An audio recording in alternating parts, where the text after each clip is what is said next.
The day I watched Quantavax's stock plummet felt like poetry. I sipped my coffee black, no sugar, and watched the numbers on my screen tumble down like dominoes. 42% drop by noon. The financial news channels were calling it an unprecedented international technical failure. The medical technology blogs were more dramatic. Quantavax's AI diagnosis system suffers catastrophic global authentication collapse. I should have felt guilty. Thousands of investors were losing millions. Hospitals across 3 continents were scrambling, but all I could think was they called me obsolete while still running on every line of code I'd ever written. My name is Harper Langley. 3 weeks ago, I was the chief systems architect at Quantavax, a medical AI startup that had just reached unicorn status with a $1.3 billion valuation. Today, I'm watching it burn from the modest office of my new company, with a smile I can't quite suppress. Let me tell you how they replaced a system architect with an MBA graduate, and how I left with nothing but a cardboard box while they inherited a system designed to fail one authentication key at a time. It started on a Tuesday evening, around 7:30 p.m. Most of the Denver office had emptied out, but I was still at my desk, fixing an authentication bug in our European server cluster. My coffee had gone cold hours ago, but I barely noticed. The code had my complete attention until a calendar notification popped up on my screen. Urgent meeting, conference room C, 7:45 p.m. The sender was Elliot Brandt, Quantavax's COO and my friend of 15 years. We'd met at MIT, shared a cramped apartment in Boston during our first startup attempt, and he'd eventually convinced me to join Quantavax 5 years ago when it was nothing but an ambitious idea with seed funding. I frowned at the notification. Elliot never scheduled last-minute meetings, and Conference Room C was our HR meeting space, tucked away from the main office. Something felt off. When I pushed open the frosted glass door, 3 people were waiting Elliot, looking uncomfortable in his usual crisp blue button-down. Sierra Monroe, a recent hire who'd been shadowing me for the past month, and a woman I didn't recognize, with a leather portfolio and an expression carefully calibrated to reveal nothing. "Harper," Elliot said, standing up. His voice had that artificial brightness people use when they're about to deliver bad news. "Thanks for coming. This is Vanessa from HR. I stayed in the doorway. What's going on?" "Elliot. Please, sit down." He gestured to the empty chair across from him. I didn't move. "I'm in the middle of fixing the European authentication cluster. Whatever this is. Can it wait until tomorrow?" Elliot and Vanessa exchanged glances. Sierra stared at her tablet, refusing to meet my eyes. "I'm afraid it can't," Elliot said finally. "Harper, the board has approved a reorganization of our technical leadership. As part of this restructuring, your position is being eliminated." The words hung in the air between us. I felt a strange disconnection, as if I were watching this happen to someone else. "Eliminated," I repeated. "You're firing me." "It's not personal," Elliot said quickly. "The company is moving in a new direction. We're implementing a more modern IP infrastructure that—" "More modern," I cut him off. "The system I built is handling 12,000 authentication requests per second across 43 countries. It's passed every security audit thrown at it. What exactly is outdated about it?" Sierra finally looked up. "We've been developing a blockchain-based authentication system that removes the need for regional verification nodes," she said, her voice steady but her eyes betraying nervousness. "It's more efficient, more scalable, and removes the dual authentication requirement," I finished for her, "making it easier to bypass regional medical regulations." "That's not," Sierra began, but Elliot cut her off with a raised hand. "Harper, the decision has been made. According to your employment contract, all intellectual property you've developed during your tenure belongs to Quantavax. Your authentication credentials have been revoked. Effective immediately." He slid a document across the table. "This outlines your severance package. It's generous 6-month salary, accelerated vesting on your options." I didn't touch the paper. "And if I don't sign," Vanessa from HR spoke for the first time, "the intellectual property clause stands regardless. The severance is contingent on a clean transition and the standard non-disparagement agreement. I looked at Elliot, searching for a trace of the friend I'd known for 15 years, the person who'd crashed on my couch after his first divorce, the man who'd held my hand at my mother's funeral, but his face showed nothing but corporate resolve. You can't just replace the person who built your architecture with someone who has 6 months of experience, I said quietly. Sierra flushed. I have a PhD in distributed systems from Stanford and 3 years at Google. Congratulations, I said, not looking away from Elliot. That still leaves you about 4 years and 9 months short of understanding how GlobeSecure actually works. Elliot sighed. Harper, please don't make this difficult. Sierra has been onboarding with you for weeks. The transition documents you've prepared are thorough. The board feels that... The board, I repeated. You mean Richard wants me gone? Richard Teller, our CEO, had been pushing to relax our authentication standards for months, arguing that our strict compliance measures were slowing our growth. A muscle twitched in Elliot's jaw. This isn't about personalities. It's business. The industry is moving faster than our current infrastructure can adapt. I laughed. A short, bitter sound. You have no idea what you're talking about. But fine. You want me gone? I'm gone. I stood up. I'll clean out my desk. That won't be necessary, Vanessa said smoothly. Your personal items have been packed and are waiting at reception. For security reasons, we'll need to escort you out of the building. Of course. They'd planned this all along, waiting until after hours, having the meeting in the HR room, already packing my things. They'd probably revoked my access credentials the moment I'd stepped into this meeting. Escort me out, I repeated. After 5 years of building your entire security infrastructure, 70-hour weeks, missing my father's 70th birthday because we had a deployment emergency, I shook my head. You know what? Keep the cardboard box. There's nothing in that office I need. I turned to leave, then stopped and looked back at Sierra. One piece of advice. The European authentication stack has a fail-safe that requires dual authorization for any critical changes. You need sign-off from both the company and the chief systems architect. I smiled thinly. Good luck figuring out how to bypass that. Harper, Elliot began, but I cut him off. Goodbye, Elliot. I hope the board gives you a nice bonus for handling this so smoothly. I walked out, past the security guard who'd suddenly materialized in the hallway, past my office with its door already sealed with yellow tape, past the reception desk where a sad cardboard box sat with my coffee mug and desk plant poking out the top. I didn't take the box. I didn't look back. I just walked out into the cool Denver evening and felt something I hadn't expected: relief. Because what they didn't know, what they couldn't possibly know, was that I'd been preparing for this day for 6 months. Ever since I'd seen the first signs that Richard was planning to take the company in a direction I couldn't ethically support. What they didn't realize was that I hadn't just built their system, I'd built my insurance policy right into its core. To understand what happened next, you need to know what I built for Quantivax. 5 years ago, medical AI was a promising but ethically fraught field. The technology could analyze medical images, genetic data, and patient histories faster and often more accurately than human doctors. But every country had different regulations about how these systems could be deployed, what data they could access, and what decisions they could make. Quantivax had developed a diagnostic AI called Mediscan that was genuinely revolutionary. It could identify patterns in medical data that humans simply couldn't see. But to sell it globally, they needed a way to ensure the system would operate differently in different jurisdictions, following Italian privacy laws in Italy, Japanese medical regulations in Japan, and so on. That's where I came in. I designed GlobeSecure, an authentication and licensing system that would validate each installation of Mediscan against local regulations, ensuring the AI only performed functions allowed in that region. It was complex, flexible, and absolutely essential to Quantivax's global expansion.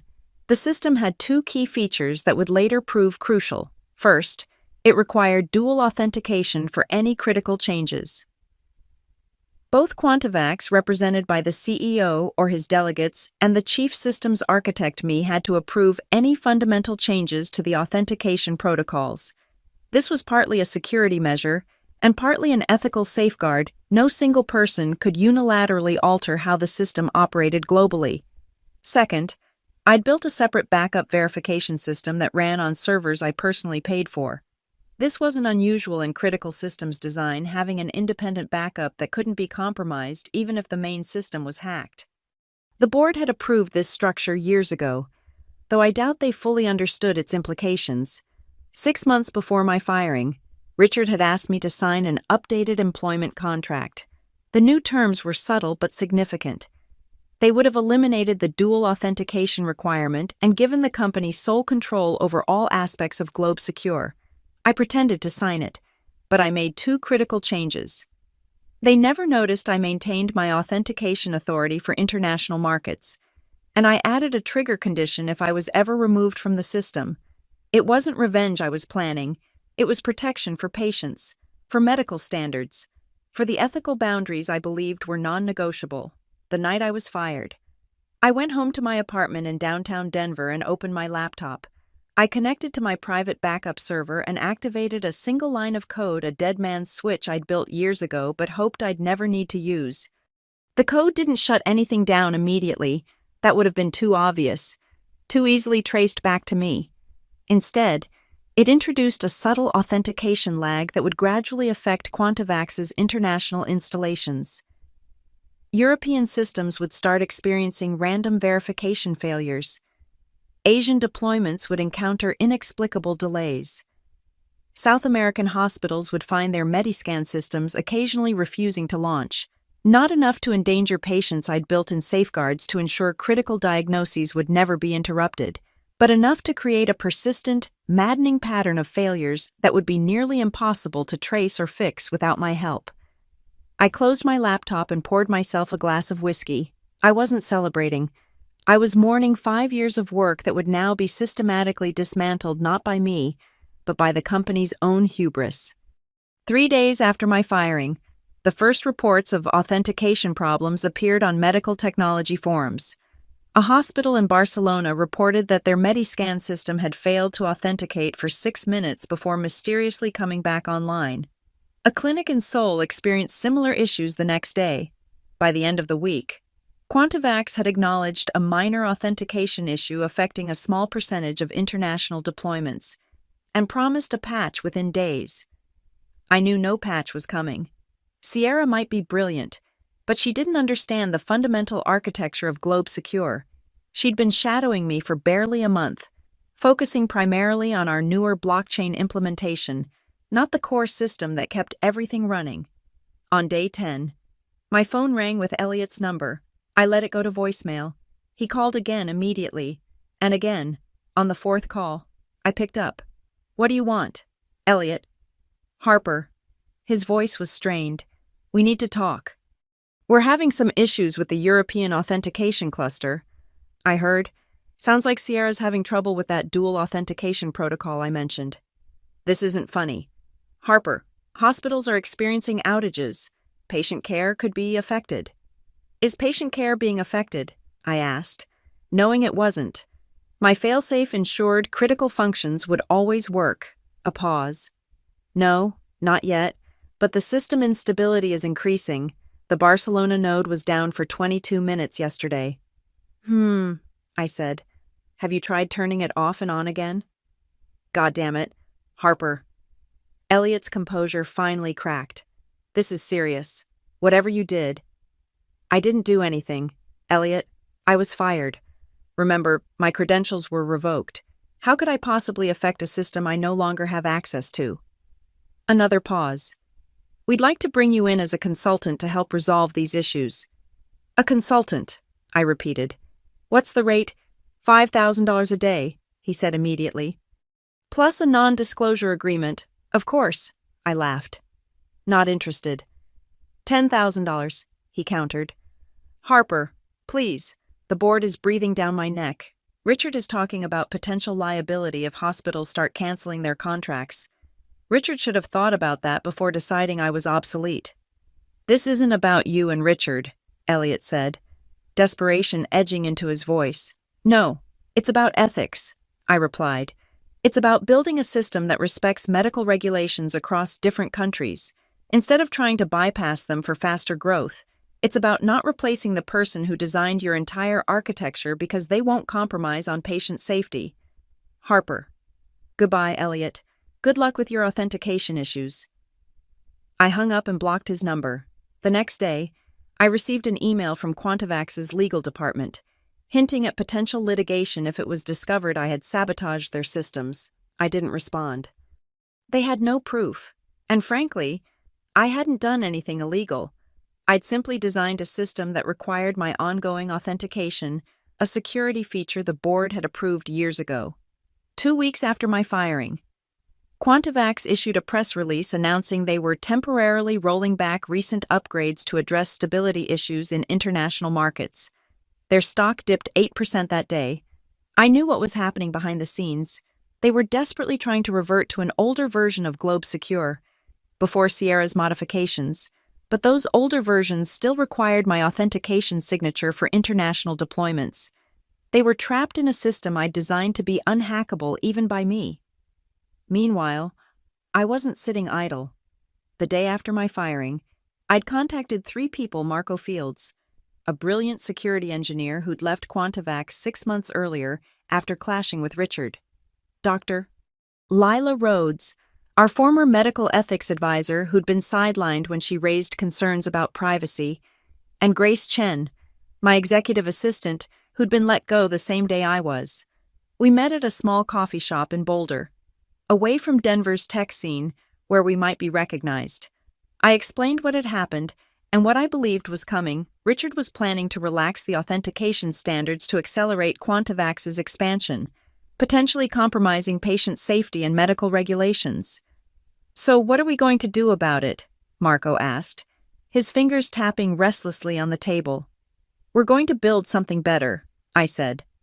"A decentralized authentication system for medical AI that can't be controlled by any single company, something transparent, ethical, and designed primarily for patient safety rather than corporate growth." Dr. Rhodes leaned forward. "You're talking about competing directly with Quantavax." "I'm talking about creating an alternative," I corrected.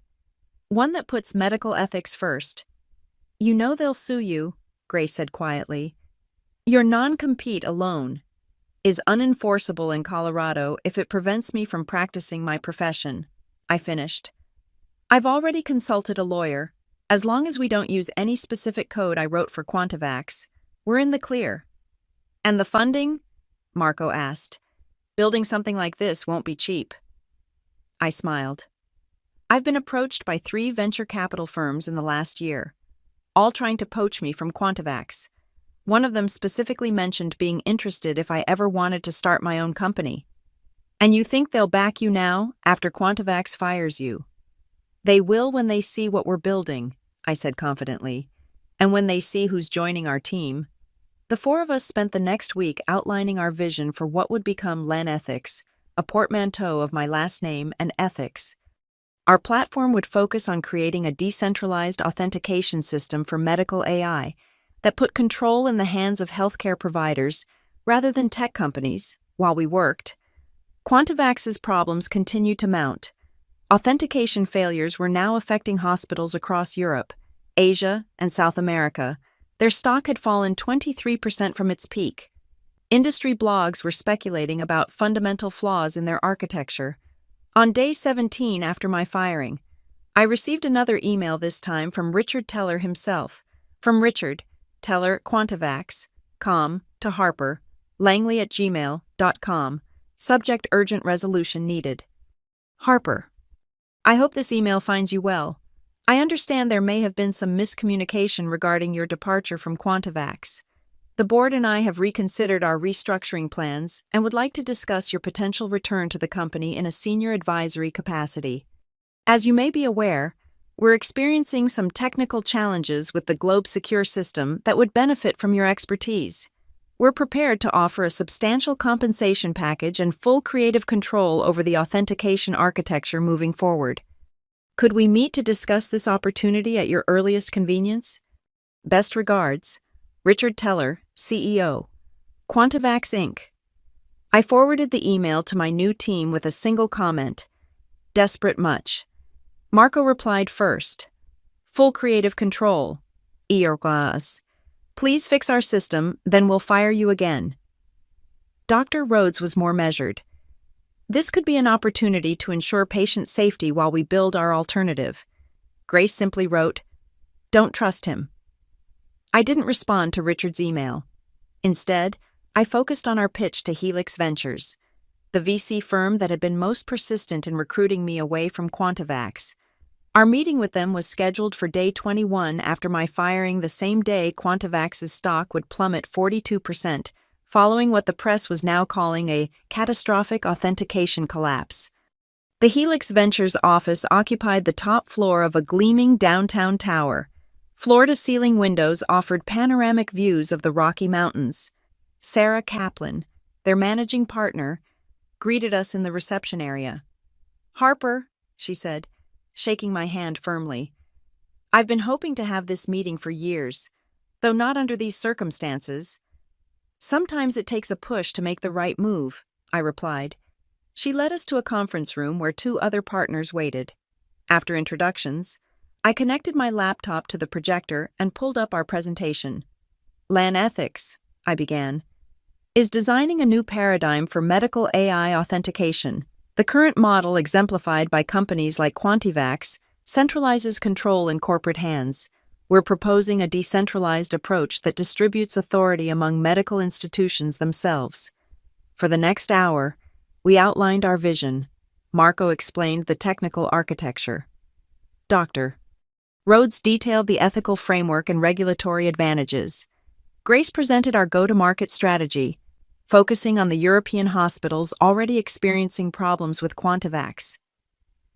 When we finished, Sarah leaned back in her chair. "Very impressive, but I have to address the elephant in the room. Quantavax is imploding as we speak, and many believe you're somehow responsible." I met her gaze steadily.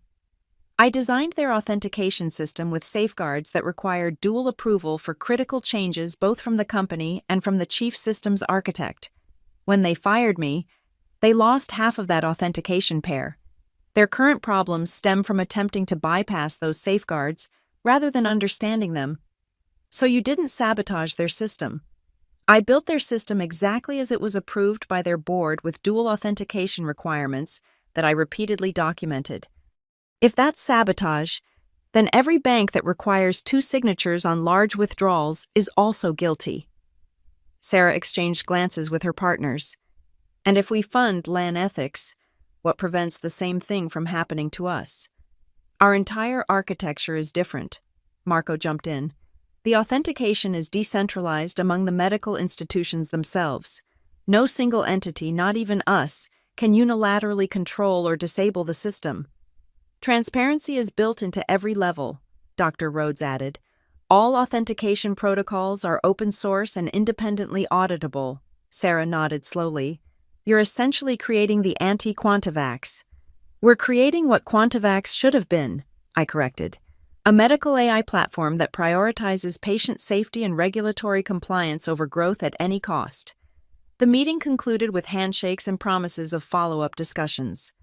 As we left the building, my phone buzzed with a news alert. Quantavax had announced an emergency board meeting amid rumors of a potential sale. "Think they'll fund us?" Grace asked, as we walked to the parking garage. "They'd be fools not to," Marco said. "With Quantavax self-destructing, there's about to be a huge gap in the market." "It's not about market share," I reminded him. "It's about building something that can't be corrupted by corporate interests." "It can be both," Dr. E. Rhodes said pragmatically. "Ethical systems still need funding." My phone buzzed again, an email notification. "Speaking of Quantavax," I said, showing them my screen. Another message from Richard. This one marked, "Urgent final offer." I opened it as we walked from Richard, Teller at Quantavax, com to Harper, langley@gmail.com, subject urgent, final, offer. Harper. "The situation has become critical. Hospitals across Europe and Asia are threatening to cancel their contracts. Our stock has fallen 40% today alone. The board is meeting tonight to discuss options, including a potential sale of the company. I am authorized to offer you the following: reinstatement as Chief Technology Officer above your previous position, 2M Lemmer signing bonus, 5% equity stake in the company, full authority over all authentication systems. In exchange, we need you to resolve the current authentication issues immediately and sign an NDA regarding the circumstances of your departure. This offer expires in 24 hours. Please respond ASAP. Richard Teller, CEO, Quantavax Inc. I showed the email to my team. That's a lot of money, Grace said quietly. It's a bribe, Marco countered, and an admission of guilt. Dr. Rhodes studied my face. What are you thinking? Harper? I put my phone away. I'm thinking Richard still doesn't understand what this is about. He believes everyone has a price. And you don't? She asked. Not for this, I said. They fired me because I wouldn't compromise on patient safety. No amount of money changes that fact. So what's your response? Grace asked. I smiled. Nothing. Radio silence is my response. Let them sweat. Later that evening, Helix Ventures called. They were in $10 million in seed funding to launch LAN Ethics, with the potential for another $30 million if we hit certain milestones. It was less than we'd asked for, but enough to get started. We celebrated with champagne at my apartment, watching the financial news as Quantavax's stock continued its freefall. The board meeting had ended without any public announcement, but rumors were swirling about potential buyers circling the wounded company. Around midnight, long after the others had gone home, I opened my laptop and connected to my private server. I could see the authentication failures cascading across Quantavax's global network, not enough to endanger patients, but enough to make the system commercially unviable. With a few keystrokes, I could have restored full functionality. I could have taken Richard's offer, the money, the title, the influence. I could have saved Quantavax. Instead, I closed my laptop and went to bed. Some systems aren't worth saving. The next month passed in a blur of activity. We secured office space, hired our first employees, and began building the LAN Ethics platform in earnest. Marco led the technical team, implementing the decentralized authentication architecture we designed. Dr. Rhodes reached out to her contacts at European medical institutions, many of whom were eager for an alternative to Quantavax. Meanwhile, Quantavax continued its downward spiral. 28 days after my firing, an internal email was leaked to TechCrunch revealing that Richard and the board had deliberately pushed me out to gain complete control over the authentication system, planning to relax compliance standards in certain markets to accelerate growth. The leak was devastating. Hospitals that had been on the fence about canceling their contracts now did so publicly, citing ethical concerns. Regulatory agencies in Europe announced investigations into Quantavax's practices. The stock, already battered, fell another 15%. On day 30, Richard Teller was placed on administrative leave pending an internal investigation. Elliot was named interim CEO, a promotion that would have meant something 6 weeks earlier, but now felt like being appointed captain of a sinking ship. He called me that night, from a personal number I didn't recognize. "Harper," he said when I answered. "It's Elliot." "Congratulations on the promotion," I said neutrally. "Jesus, Harper," he sounded exhausted. "You've made your point. The company is imploding. Richard is finished. What more do you want?" "I don't want anything from Quantavax. Elliot, I'm building something new. So I've heard. LAN Ethics. Right. Very clever name." He paused. "The board wants me to offer you a deal. They'll drop any potential litigation, give you a generous settlement, and in exchange, you help us